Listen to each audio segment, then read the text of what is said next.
দেখছো গাইস, আমাদের ওয়াল ঢালাই হচ্ছে ম্যানুয়ালি।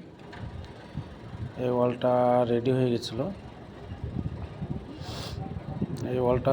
গেছিলো এই সাইডটা পুরো বাস্ট হয়ে গেছিলো কংক্রিট টানার সময়। দেখছো কতটা কংক্রিট সাইড দিয়ে পড়ে আছে, দেখছো পুরো 2 গাড়ি মাল খালি হয়ে গেছে।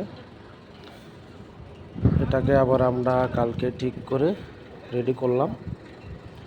তো এখন ডাইরেক্ট পাইপ দিয়ে ঢালাই হবে না, ডাইরেক্ট হাত দিয়ে, দেখছো সবাই মাল হাত দিয়ে ঢালাই হচ্ছে, দেখতে পাচ্ছ। অনেকটা হাইট ওয়াল তো, ওর সাপোর্টগুলো অনেকটা নর্মাল, ওর জন্য হাত দিয়ে ঢালাই হবে। দেখছো ম্যানুয়ালি কাস্টিং, দেখো সব মাথায় নিয়ে আছে, সব হাতে কাস্টিং হবে পুরো ওয়ালটা। মোটামুটি সারাদিনও হবে কিনা সম্ভব,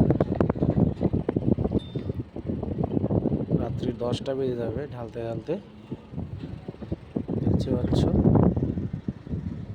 বাউন্ডারির সাইডটা জঙ্গলের বাগান আছে গাছের, দেখছো।